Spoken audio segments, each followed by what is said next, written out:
Fala pessoal, estamos no ar com você com o Dinheiro de Hoje, seu programa sobre investimento, sobre tudo que permeia aquele almoço da Faria Lima, aquela conversa de elevador que faz o mercado acontecer nessa parceria entre Com Dinheiro e BMC News. Então nós trazemos aqui as principais cabeças do mercado para debater tanto esses assuntos que fazem, estão reinventando o mercado, quanto naturalmente aquele assunto old school. Nós vamos hoje falar com Rafael Lage aqui, analista CNPI da Modal, para bater esse papo com vocês sobre como selecionar ações, ondas de mercado, como performar bem em ambientes de incerteza, enfim, aquela discussão raiz sobre como selecionar ações. Rafael, muito obrigado por aceitar o nosso convite, por bater esse papo com a gente. Muito obrigado a você pelo convite também.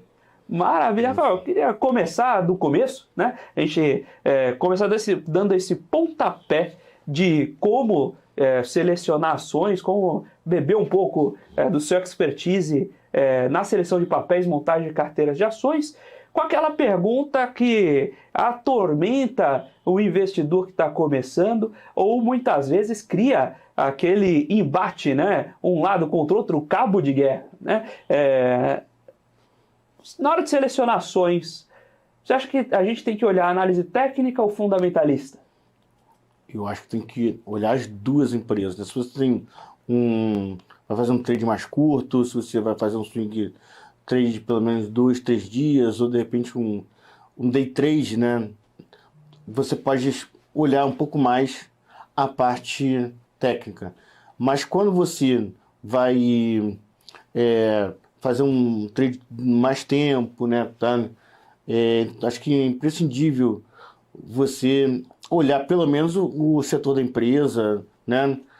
Você acaba você acaba selecionando as empresas que têm as maiores empresas do setor para escolher, para colocar na sua carteira de trade. Então, mesmo às vezes você não querendo, né? Para a pessoa que é grafista, né? Ou trabalha com análise técnica, não gostando de análise fundamentalista, uma hora vai ter que chegar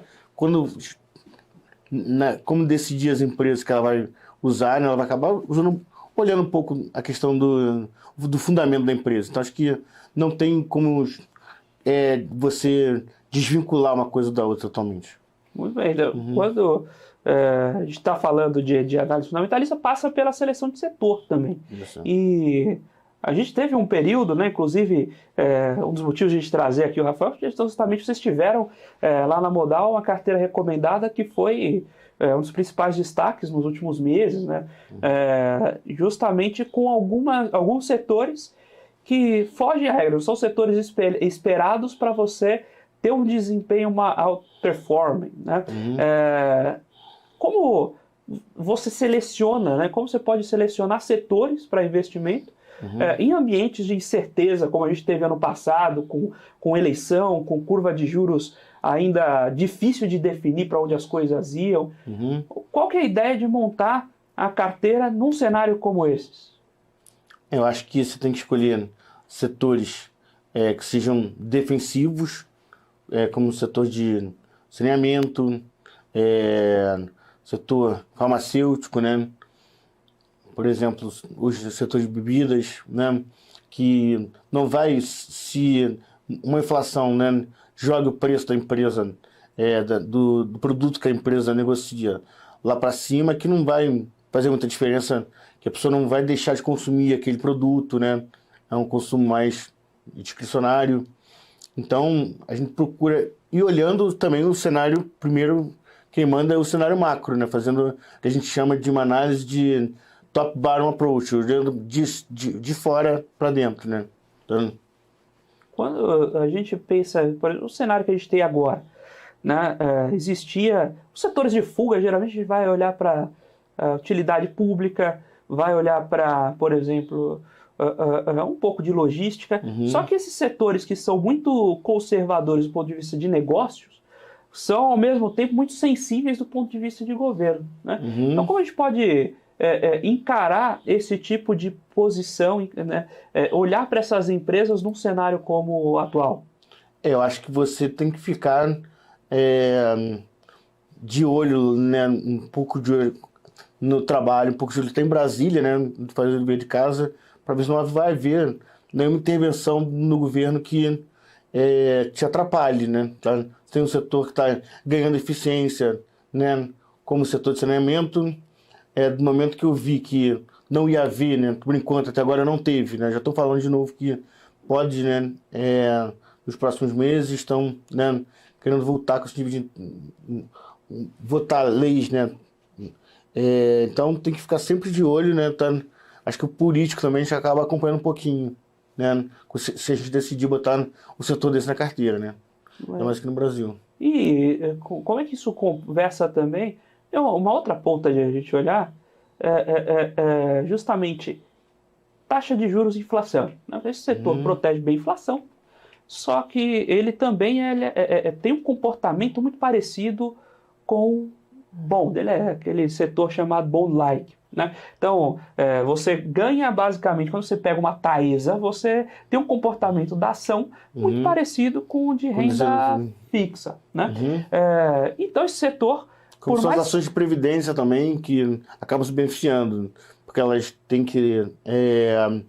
elas são obrigadas, né, pela SUSEP, a carteira, porque ela tem que ter um patrimônio para pagar os sinistros, né, que houverem, né, uma carteira de cima de uma seguradora, uma previdência, né, Então, esses setores, eles acabam tendo que... Setor de previdência, seguradoras, ele tem que investir o seu patrimônio em ativos lastreados, né? Tá? Em ativos que estejam ligados, né? Com o GPM, com o IPCA. Então a gente acaba se beneficiando também, né? Tá? E são setores que têm uma boa margem, pagam bons dividendos e o setor acaba ajudando, né?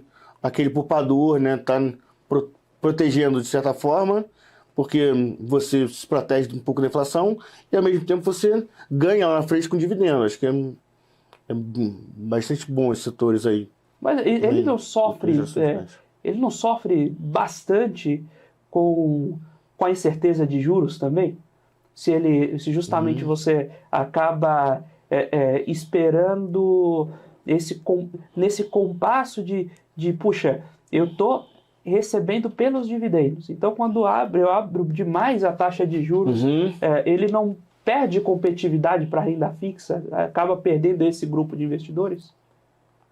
Eu acho que hoje em dia a gestão está tão profissional, a gestão de portfólio nessas empresas está tão profissional que você acaba não sendo tão prejudicado como se você fosse investir num setor de consumo, por exemplo, né?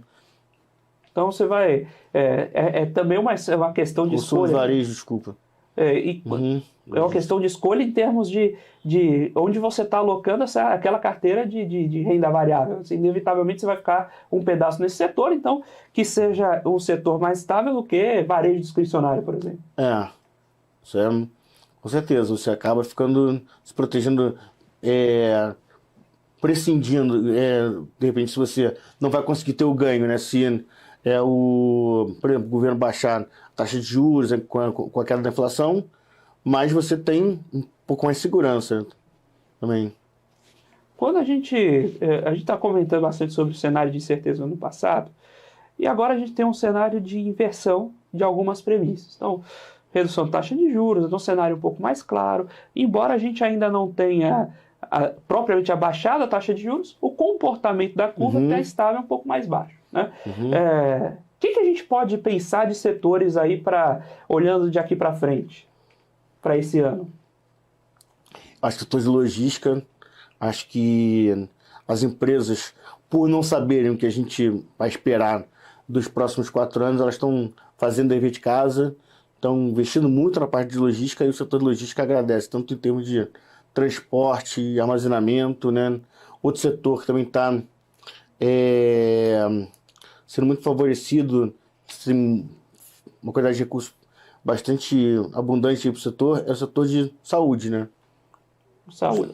E o que tem ali de oportunidade de saúde? Acho que oncoclínicas, você tem um gasto assim, necessário, né? Que as pessoas, além de ser um gasto importante, a pessoa um gasto extremamente assim, tá? Tá cada vez essa tecnologia, né, que a gente tem aí nos tratamentos está avançando, né? E agora o Brasil também está se beneficiando, né? Tá junto com o setor privado, tá passando a beber dessa água, porque antigamente era praticamente tudo público, né? O gasto todo, e agora você tem oncoclínicas, né? Também na Bolsa de Valores, entendeu? Então, a busca por saúde entra aí na tese por exemplo, tem Rap Vida. A Rap Vida é um caso que está em saúde, mas ele viu o comportamento de uma plataforma de M&A. Né? Uhum. Entra nessa história de saúde como uma captura desse valor da pessoa buscando saúde, complementando o governo e levando receita para essa área?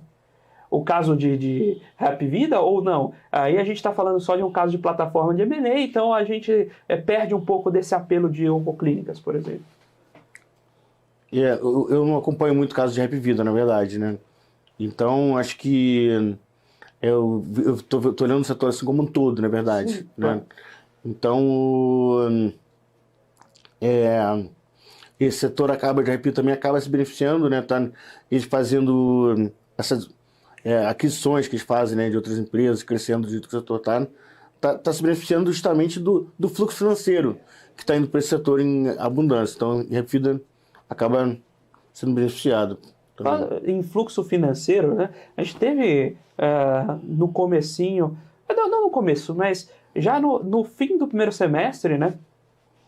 A gente teve um fluxo de capital estrangeiro. Brasil, isso tudo puxa, né? Como é que tem sido essa pressão ali compradora para essas empresas brasileiras? Esse fluxo tem se confirmado, está funcionando, tem ajudado ali a movimentar o mercado?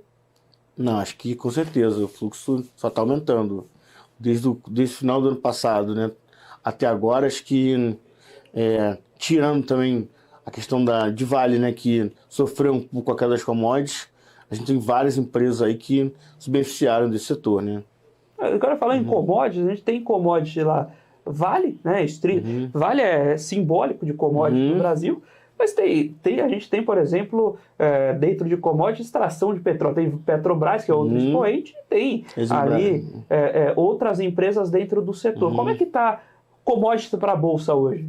Então, falando dessas empresas, eu acho que mudou um pouco aquele caráter exploratório que a gente já tinha em OGX, né, que tinha um risco, as pessoas, essas novas empresas que estão hoje em dia em voga, né, essa tem a 3RP3, tem a PetroRio, né, tá?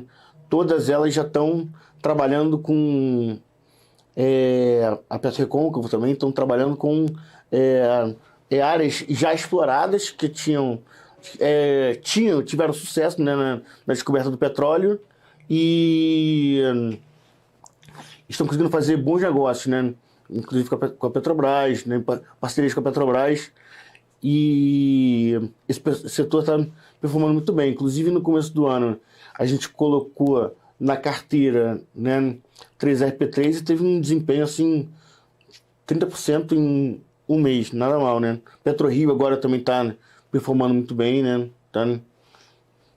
A gente está migrando... As áreas que ela está explorando, né? A gente está migrando agora, um pouco esse modelo, né? De ter aquela exploração, digamos, do zero, né? De tentar descobrir onde tem poço, você sai furando, fura centenas de poços ali, saiu...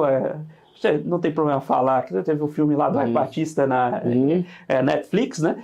Que se contava aquela história de, olha, a gente vai tá furando o poço do zero para entender, para depois descobrir onde está, para tirar o petróleo se tiver, né? E aí migrando para uma tese que essas menores petroleiras estão comprando poços que elas já sabem que tem petróleo. E fazendo parceria muitos deles fazendo parceria com a Petrobras. Então elas acabam pegando, em termos de captando o know-how da empresa, né? Que já vinha administrando o poço, que explorou o poço inicialmente, e tem inclusive know-how em termos de logística também, né? que uma das coisas que afetou o setor no passado foi você começar uma empresa do zero, explorando, além de ter explorado uma área, né, inexplorada, e você ainda tinha a questão da logística, né, que você tinha que desenvolver, trazendo profissionais, e às vezes as empresas acabavam pagando muito caro com isso. Não, quando a gente fala em logística, a gente está falando de se extrai petróleo no oceano. Não é trivial puxar esse petróleo para...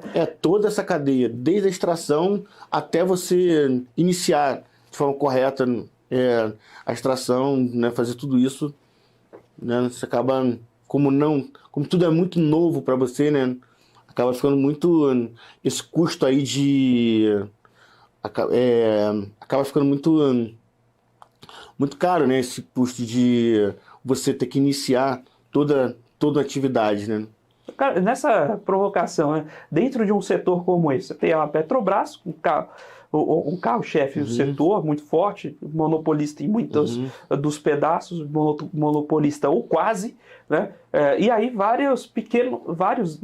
alguns pequenos players correndo por fora, né?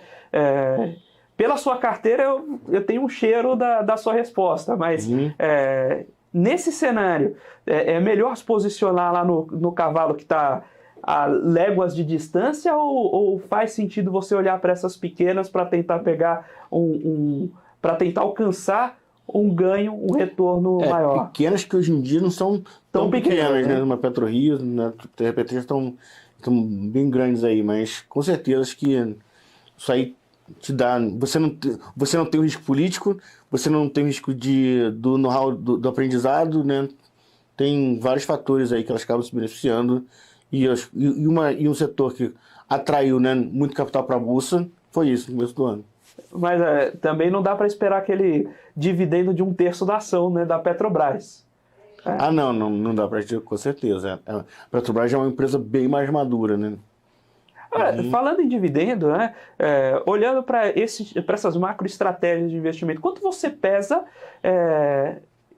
a distribuição de dividendo por parte da empresa na hora de avaliar a empresa? Você gosta de empresas que pagam um dividendo? Esse é um negócio que você não olha, você pensa em outros fundamentos, ou pelo contrário, essa empresa paga dividendo demais, significa que ela não tem onde investir, então deixa eu pular fora?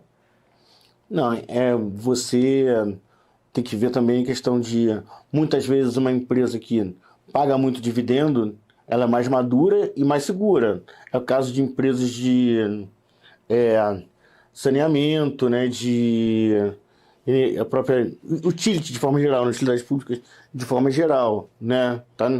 Então, inevitavelmente, você acaba, justamente numa hora que a gente tem que proteger uma carteira também, isso acaba ajudando a gente, né? Mudando ali para voltando.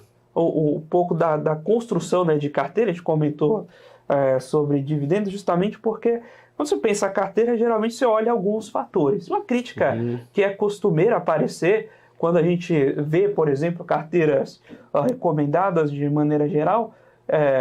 Geralmente você monta uma carteira com a visão de um mês, tem a carteira semanal, tem a carteira mensal, e muitas vezes você olha o papel solto. Então, isso acontece muito também, e a gente sempre traz também o pessoal de casa de análise, research, para trazer esse embate, mas muitas vezes você olha a empresa individualmente. Então, olha, eu vou comprar Petrobras na carteira porque Petrobras é uma empresa forte, tem muito ativo e eu estou feliz com ela. Só que você desconsidera, por exemplo, que ter Petrobras e Vale, você está exposto duplamente a risco de governo, você está exposto duplamente a risco de commodity, e você acaba não pensando de maneira eficiente, né, a carteira global. Então, eu vou lançar essa pergunta para o outro lado, né? Dá para montar carteira sem considerar a composição total? Ou seja, faz sentido quando você monta a carteira recomendada, você olha o risco global da carteira, ou sua ideia é analisar papel a papel, e se encontrar a melhor oportunidade de cada papel, a carteira está resolvida? Não, acho que principalmente hoje em dia, né, com o nosso risco interno aqui, a gente não tem como fazer uma análise assim, que a gente chama de bottom-up, né, só trabalhar só com isso, mas acho que a gente tem que fazer, primeiro,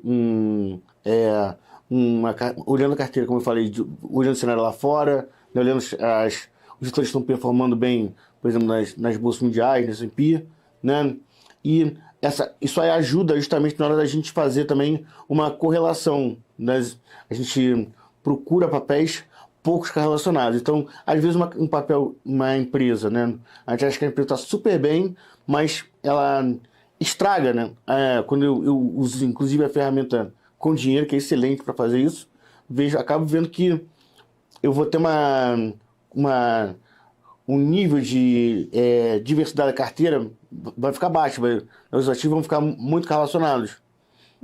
Então aí a gente acaba deixando esse ativo um pouco de lado, principalmente no momento que a gente de possível estresse que a gente sofreu no começo do ano. Agora tá um pouco melhor, mas continua tendo perigo de a gente não sabe da questão como é que vai ser como é que o mercado, né, vai receber essa queda de juros, né, a questão dos juros lá fora também, que estavam falando que já podiam baixar os juros, mas ao mesmo tempo eles falam que o mercado de trabalho continua muito pressionado, né, a gente não sabe como é que vai ser, essa recessão, se vai ser um soft landing, se não vai.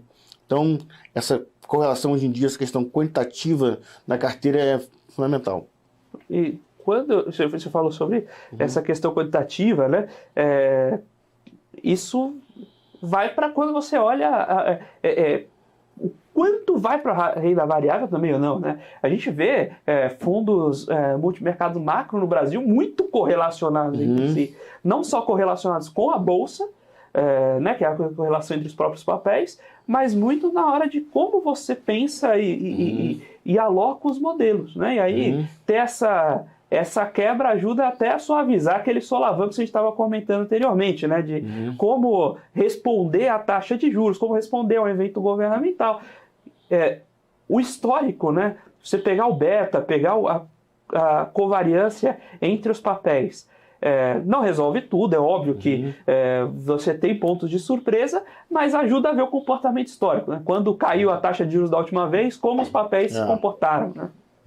Não, acho que ajuda no dever de casa, na verdade. A gente trabalhar com esse plano de fundo, né, num cenário de maior estresse, procurar um beta menor, né, ativos menos correlacionados entre si, uma menor correlação com o Ibovespa, né. Várias vezes ao longo do primeiro semestre eu percebi que o Ibov, principalmente quando caía, né, a carteira da Modal Mais, ela não caía ou caía bem menos, né? E ao mesmo tempo também a gente pagava o preço, né? Às vezes, quando subia demais, a gente tinha na verdade ali um patamar que se o Ibov ultrapassasse, né, tanto para cima quanto para baixo, a gente ia performar um pouco pior, né? Então a gente foi um trade-off, uma escolha que a gente fazer. Isso é literal lá na academia do beta baixo, né? Então é você não subir tanto quando sobe, não quer perder tanto quanto quando desce, né? Mas você também vai buscando controlar esse movimento em ciclos, né? Então quando cair, tentar baixar o beta e tentar aumentar o beta quando sobe, né? Isso, também é um desafio, né? Porque você pode justamente tá pegando ativos que não estão correlacionados com o Ibovespa e você acabar ficando um pouco para trás também. Tem que pesar, dosar tudo isso aí, né? E agora que juros está indo para o lugar, né? Esse é um tema que a gente já passou aqui em alguns momentos, mas é inevitável, é um tema que está muito em voga. O juros indo para o lugar, agora já dá para investir em varejo discricionário? Acho que dá para pensar em começar tem uma empresa, eu estava olhando, loja Quero, deve performar muito bem, né? Você tem aí a Graziotinha, a Guararapes, que são empresas mais ligadas ao varejo, né? Já começando a performar bem, né? Mas acho que, né, tem que tomar bastante cuidado ainda, né? Porque esse cenário não está consolidado, né? E aí, especialmente quando vem dívida, né? Você comentou de algumas, eu não vou citar ninguém nominalmente, né? Mas o problema é que o cenário pode ser perfeito no futuro, se a empresa quebrar antes, você... Não adianta. Não adianta, né? Então tem que acompanhar a questão da dívida. E essa questão da dívida foi uma coisa que eu tinha no começo do ano. Eu tinha que escolher empresas com poucas dívidas, porque você vê a questão da dívida até nos Estados Unidos, né? O setor financeiro, né, já tem algumas dúvidas, né, não está resolvido quanto essa questão do setor financeiro.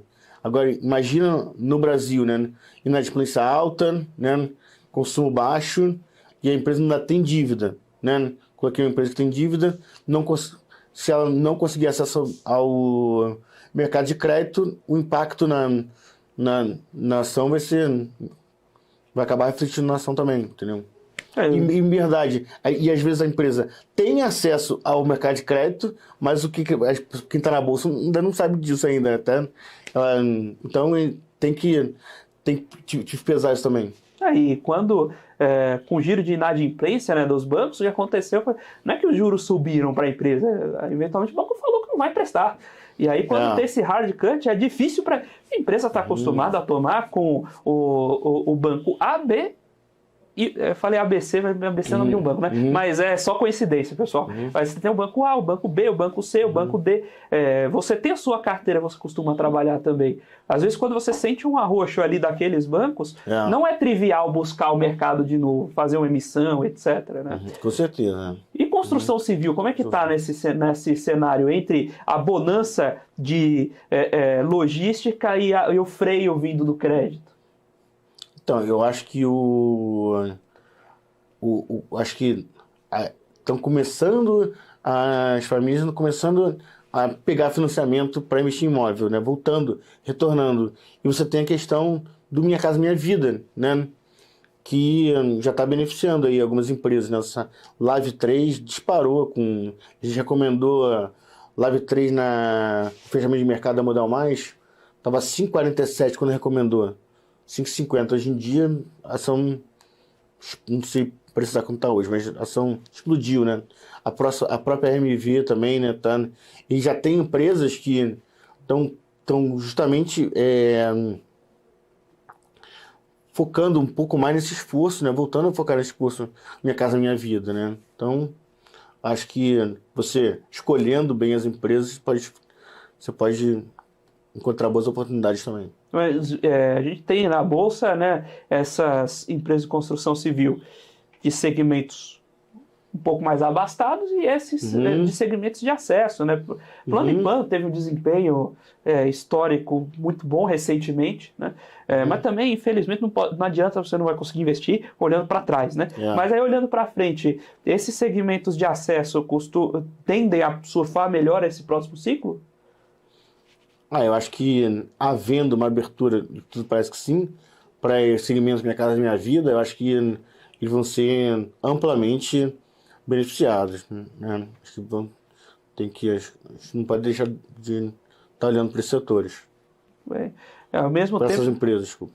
Não, é que ao mesmo tempo você vê ali algumas companhias com land bank gigantesco, né? Em áreas que a gente teve um problema pós-pandemia, que foi a realocação nas cidades. Né? Você tem escritórios corporativos extremamente, aqui em São Paulo, por exemplo, extremamente concentrados aqui na Faria Lima, nível de vacância baixíssimo, mas quando você olha eixos secundários, Paulista, Berrini mesmo, nível de vacância elevadíssimo. Né? Então tem essa mudança de comportamento do consumidor que também é difícil medir, é difícil operar. Né? Com certeza, com certeza. Maravilha, estamos batendo esse papo aqui com o Rafael Lage, analista CNPI da Modal, ali batendo esse papo sobre as oportunidades de mercado, as oportunidades de setores que a gente tem para olhar no próximo período e contando um pouquinho dos segredos que formaram essa carteira campeã dos últimos meses. Então, se você quiser também acompanhe lá os portais da Modal. A gente vai pedir aqui para o convidado deixar, naturalmente, as mensagens dele logo ao final. Se você é investidor, né, como o Rafael comentou, usa ali o Com Dinheiro, se você é investidor e quer também ter acesso à sua plataforma do Com Dinheiro, vá lá em www.comdinheiro.com.br comdinheiro.com.br e conheça as nossas soluções. Eu tenho certeza que você vai encontrar uma solução lá que atenda a você mesmo, tanto investidor profissional quanto investidor pessoa física. Agora nós vamos para um breve intervalo. Daqui a pouquinho a gente volta com mais Você com o Dinheiro de hoje.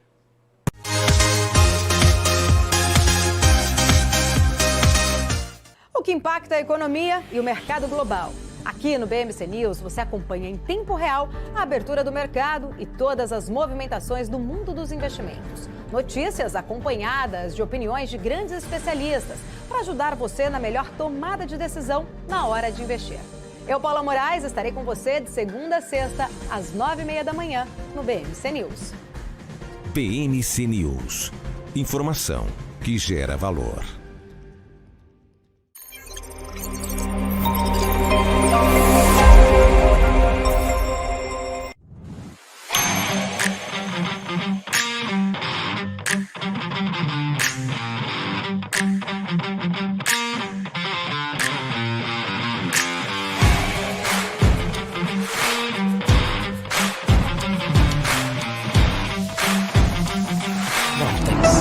Beyond. Nos primeiros meses de 2023, mais de 1.200 trabalhadores foram resgatados de condições degradantes de trabalho. Isso tem nome: trabalho análogo à escravidão. O resgate só foi possível porque, de um lado, o governo federal intensificou a fiscalização e, do outro, houve um aumento das denúncias.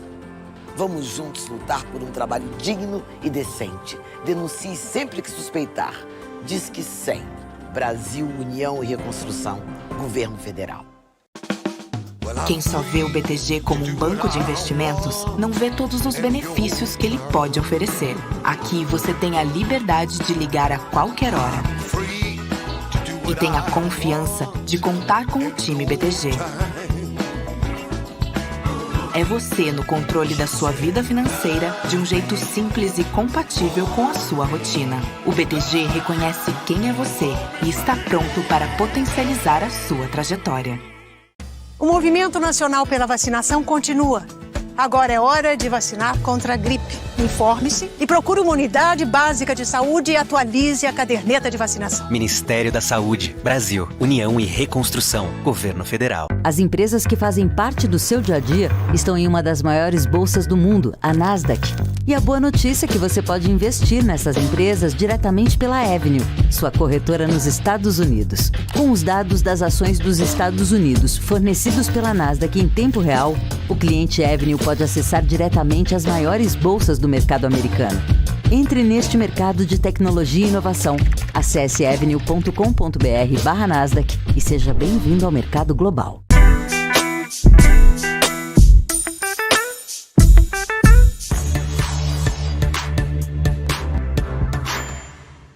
Olá pessoal, estamos de volta aqui no Você com o Dinheiro de hoje, batendo esse papo com o Rafael Lage, um dos responsáveis lá pela carteira recomendada da Modal, que foi uma performance de destaque, aí como você que acompanha o mercado, tá ali acompanhando, e agora a gente vai destrinchando um pouco a cabeça também do Rafael e como é que funciona ali, como foi a carreira dele de seleção dos ativos, e mesmo aprender um pouco de como ele enxerga essa seleção. Agora, Rafael, com o líquido certo aqui, tá tomando aqui o café, né? É o líquido certo que move o mercado financeiro. Rafael, conta um pouquinho pra gente como é que foi a sua carreira. Você tá no Modal há um pouco mais de 5 anos já, né? Estou no Modal há 5 anos.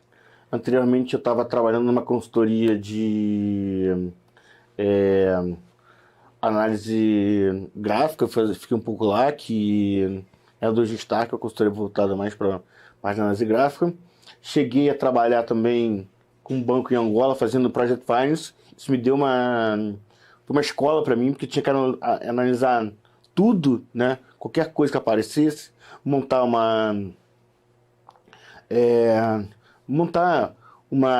a planilha de Excel em si, né? Tá, todo o modelo em relação à planilha, né? Tá, então você via os mais diversas empresas, mais diversos setores querendo fazer projetos, né, em Angola e querendo crédito, né? Tá tentando, às vezes, tendo o governo como anfitrião, mas às vezes tendo bancos locais em parceria com bancos estrangeiros. Isso me ajudou bastante nessa parte também. Quando Você, nessa parte especificamente de seleção, montagem de carteira, você tem quanto tempo, assim? Eu tô... desde 2010, 2009, por aí, 2010. Não, eu trabalhei no Asset em 2005, 2006, que me deu... Que tinha o pessoal do Pactual, o pessoal até do Banco Francês, francês brasileiro, que era anteriormente. Isso me ajudou também, né? Porque sendo o gestor ali, né? Cobrando resultado para você acaba aprendendo na marra, né? E acaba bebendo um pouco da fonte também, né? Eles vêm de casas tradicionais, né? Vindo de assets maiores também. Acabou quando estava no começo ali, né? Em 2005, 2006, da parte fundamentalista me ajudando também. Tem um bom pedaço de 20 aninhos aí, dá para passar por bastante coisa nesse mercado, né? Dá para passar. Eu me lembro que eu entrei no mercado, estava tendo consolidação do sistema Telebrás de telecomunicações, né? De lá para cá mudou muita coisa? Mudou bastante coisa, com certeza. Hoje, mudou para melhor ou para pior? Mudou para melhor. Justamente a gente está aqui com dinheiro em termos de tecnologia também, né? Para montar uma carteira dessa, para você fazer uma regressão, né? Poxa, antigamente, dependendo da regressão que você ia fazer, né? Você perdia uma tarde inteira, né? Com uma conta. Então, hoje em dia, tá bem mais fácil, né? Você acaba conseguindo abranger mais estratégia, você consegue ver mais coisas, né? Consegue ver mais coisas mais rápido, na verdade, né? Agora, para quem gosta de mercado financeiro, fica aquela questão também, será que será que os números te dizem tudo, né? E aí você que está nesse mercado já há muito tempo, viveu muitas dessas fases, dessas ondas e mesmo dessas negociações, né, o que aconteceu, o que foi feito de mercado, os números dizem tudo ou não? Você ainda tem muito do mercado que acontece pelo que você vai escutando e compondo de informação a partir das microinformações ali. Eu acho que você tem que fazer o dever de casa, você tem que ver se aquela empresa é focada naquele setor, se a empresa não é focada. Às vezes você conversar com o gestor, né, te ajuda bastante. Eu lembro que na época que eu cobria petróleo, o pessoal da Petrobras, assim, era importante essa conversa com o pessoal da Petrobras, né, para entender um pouco como é que estava a empresa, né, e nem sempre os números dizem tudo, né. Às vezes, você pegando até, conversando com pessoas chaves do setor, né, elas acabam te ajudando a entender as outras empresas que estão em volta, né. Muitas vezes, a gente não está aqui falando daquela insider information, não é aquela informação que é desestrutural, mas é de conhecer. Você ainda tem esse hábito de, eventualmente, dar uma ligada para o gestor da empresa? Hoje em dia o tempo, assim, está bem mais escasso, né?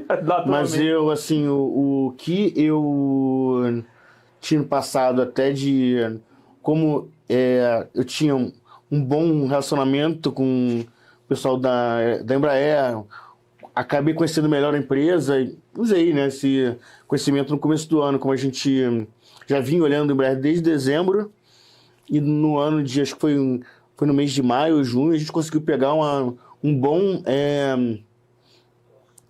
desempenho da empresa, graças ao fato de eu também conhecer um pouco a empresa e ver que a empresa ia performar bem, conseguir entregar as encomendas dela, isso ajudou.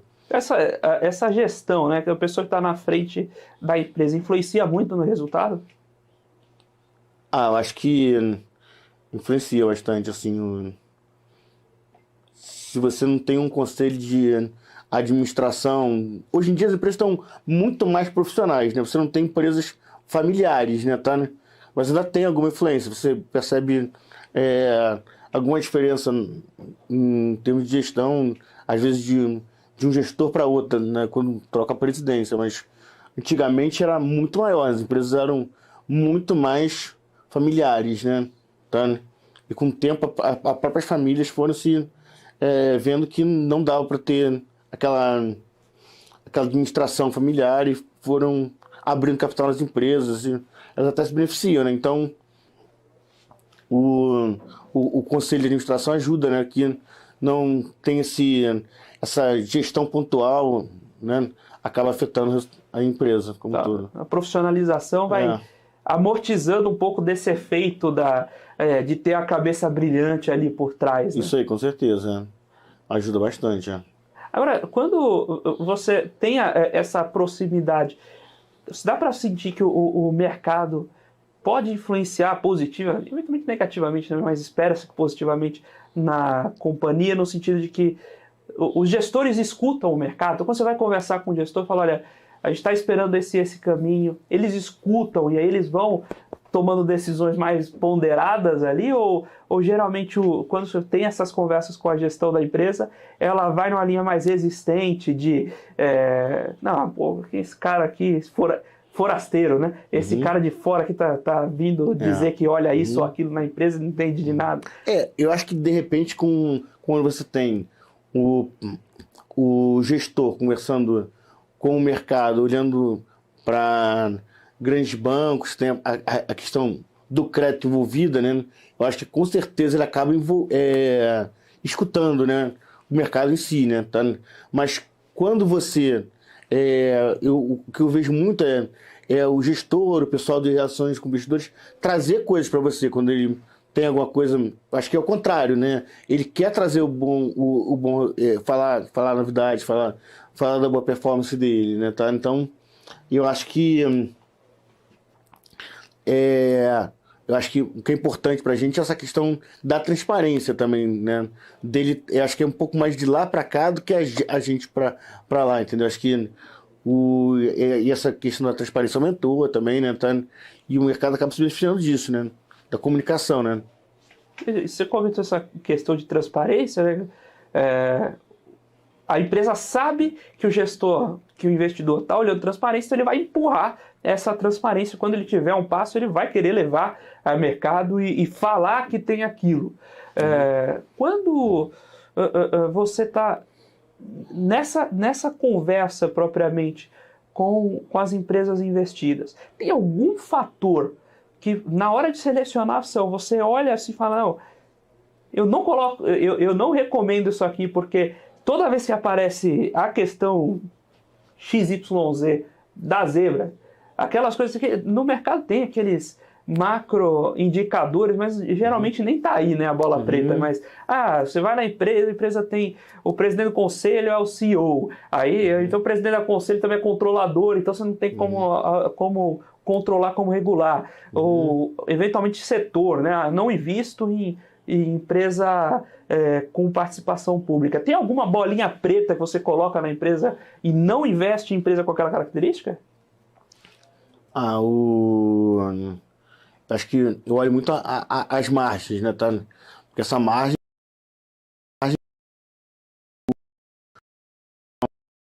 que caso a empresa tenha algum problema, né?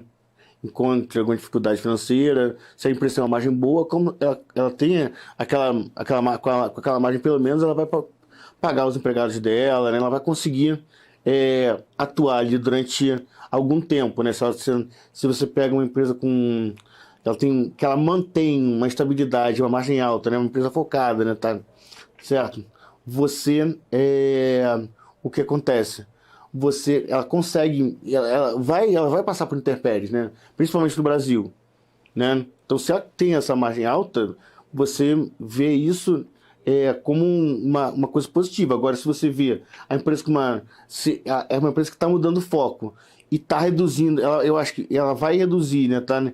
Provavelmente ela vai acabar reduzindo a margem, né? EBITDA dela, né? Vamos trazer assim, né? Vamos trabalhar com essa margem e vai acabar sendo um problema para eles no futuro, né? Mas eu acho que é um fator que eu olho, né, quando eu analiso as empresas. Já tem um setor que você não investe? Tem setor que eu falo para não investir. Olha, eu não chego a ter assim não chego a ter um setor assim que eu acho que é válido olhar para, tem que olhar para, entendeu? Para todos. Até aérea, dá pra... Não, se tiver no momento, dependendo do momento propício, eu lembro que foi em 2005, 2006, sabe? A gente teve excelentes resultados de companhia aérea, né? Tá? A gente também estava num ciclo de crescimento muito forte, tá?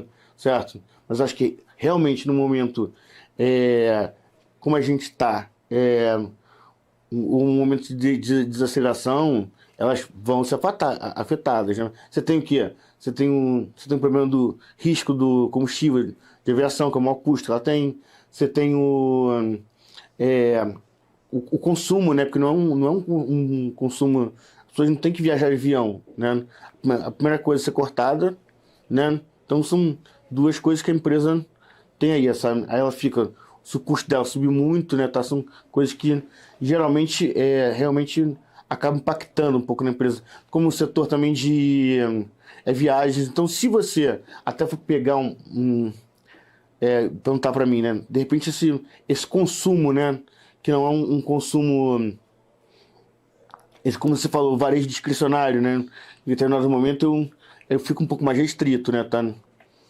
Quer dizer, você tem a escolha de pular fora, de não comprar. Então, quando você tem um período de mais contenção de gastos, é o primeiro setor que roda. Primeiro que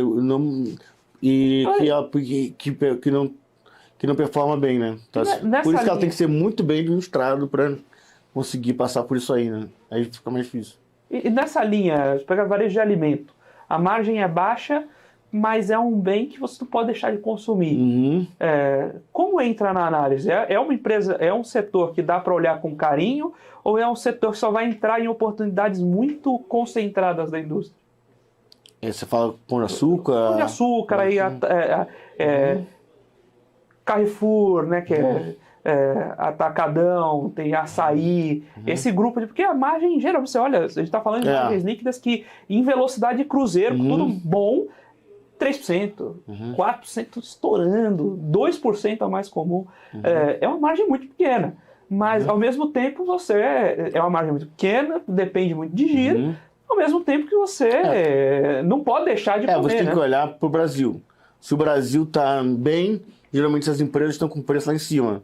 Se o Brasil tá mal, assim, tanto que se uma mudança de ciclo, né, se a gente não quando a gente vai vendo que o ciclo está melhorando, né, que a gente pode entrar num ciclo virtuoso, uma das empresas que a gente tem que olhar são essas empresas de varejo alimentício, né? Acho que é importante esse critério. Essa linha de acompanhar ciclo, a gente começou a conversa falando do cabo de guerra entre gráfico e fundamento, né? Que é como se esses grupos quase andassem em clãs, em que quem gosta de gráfico, quem gosta de fundamento, gosta de fundamento. A gente tem um meio do caminho que eu acho que quem senta para tocar uma operação no fim do dia olha os dois, né? E esse preconceito não consegue sobreviver ao dinheiro, né? O que importa é como você vai ganhar mais dinheiro no fim do dia. Uma outra coisa que a gente pode trazer é a diferença de curto, médio e longo prazo. Quando a gente está pensando uma carteira, geralmente ela tem um prazo dado para a carteira recomendada. Você está tocando aqui em vários assuntos que giram em torno de ciclo, né? Então, poxa, eu vou entrar em determinados setores em tempos de bonança. Vai lá, troca.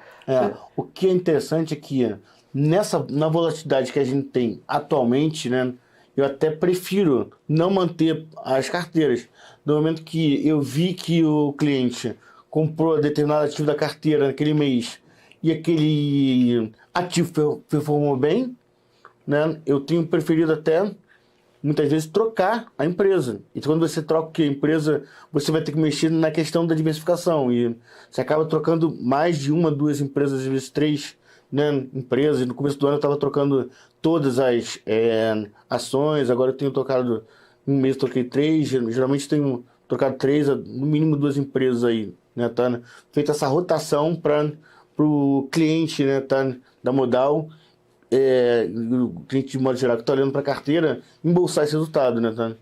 Essencialmente, remanejar a carteira é também uma forma de de brincar com ciclos.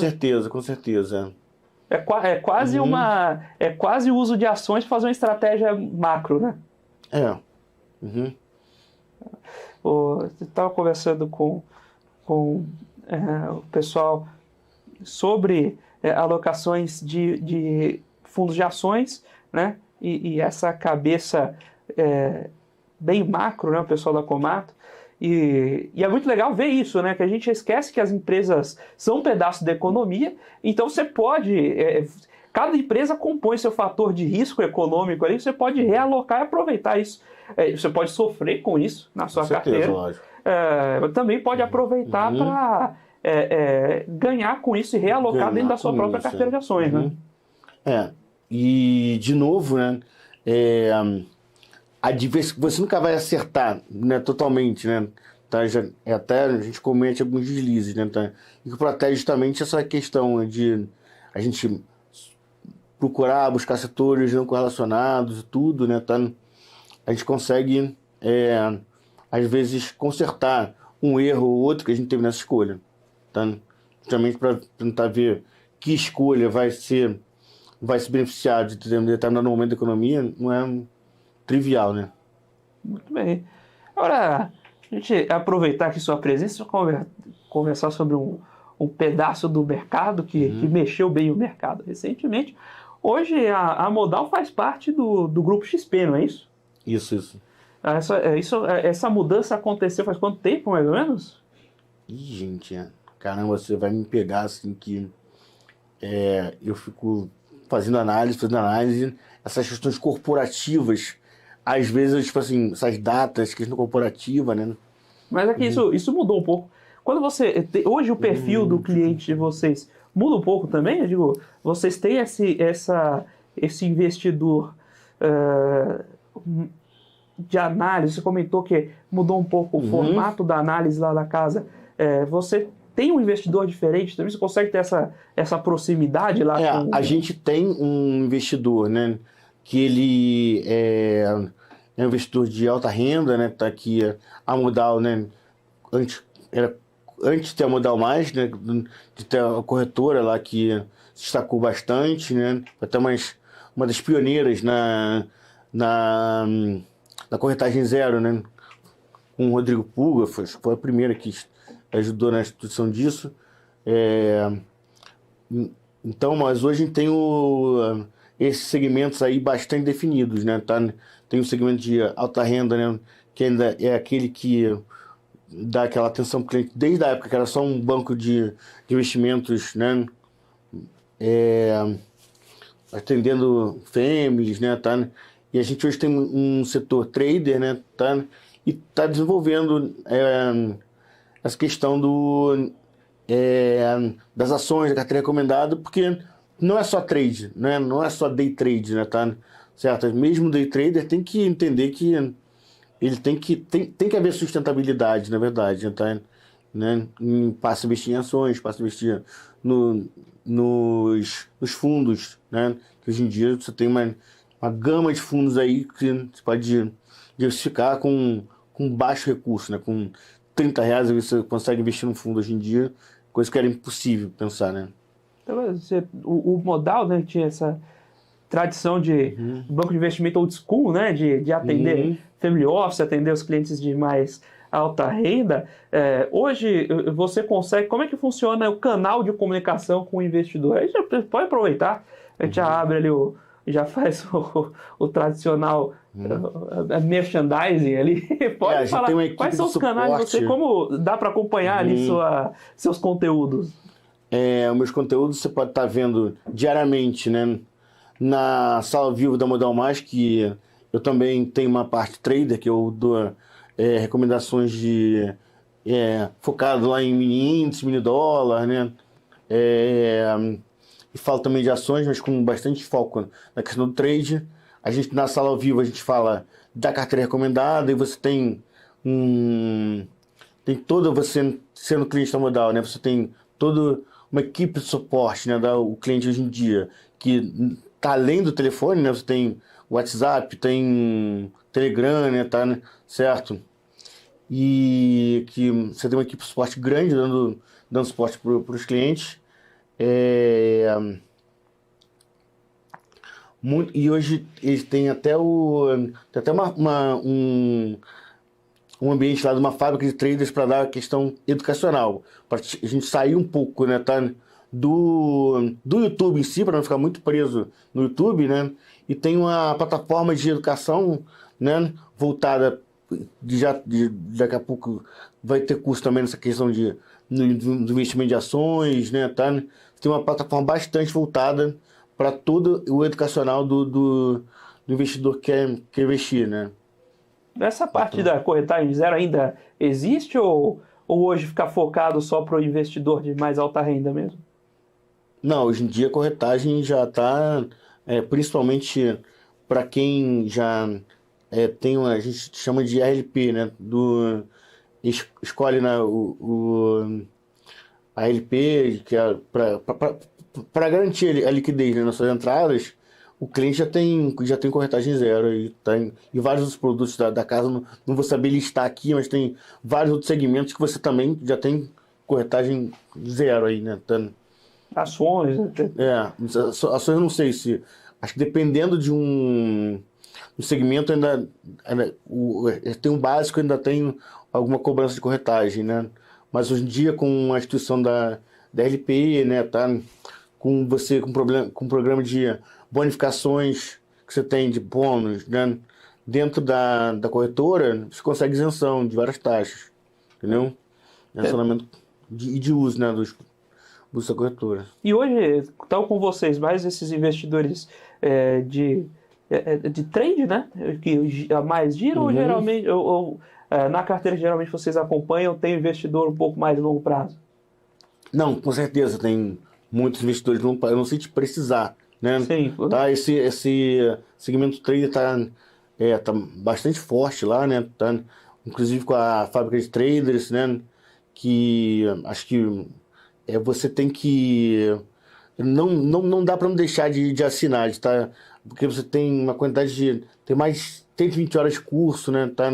Já tem mais de 10 cursos lá, entendeu? Então tem um esforço grande, né?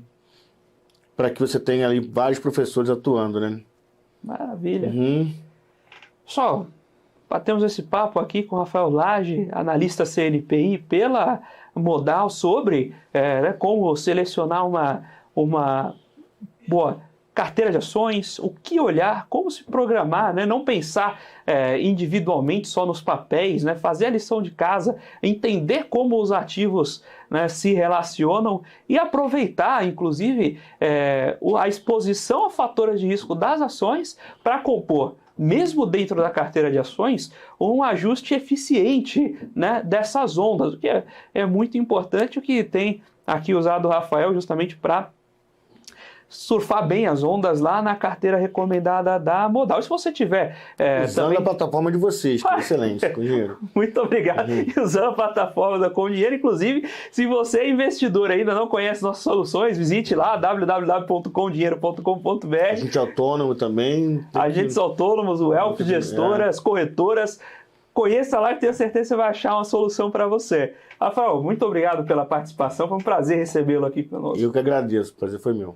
Maravilha, muito obrigado também, naturalmente, a Modal, todo o Grupo XP, por ceder aqui o Rafael para essa participação. Agora nós vamos caminhando para o final do Você com Dinheiro de hoje. Muito obrigado a você também, telespectador da BMC News, investidor, pela sua companhia, pela sua audiência, né, por participar aqui conosco, nos dar um pedacinho do seu tempo para que a gente possa... invadir aí a sua casa e conversar sobre esses assuntos de mercado financeiro com vocês. Nós ficamos por aqui com Você com o Dinheiro de hoje. Até amanhã, nesse mesmo horário.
Beyond.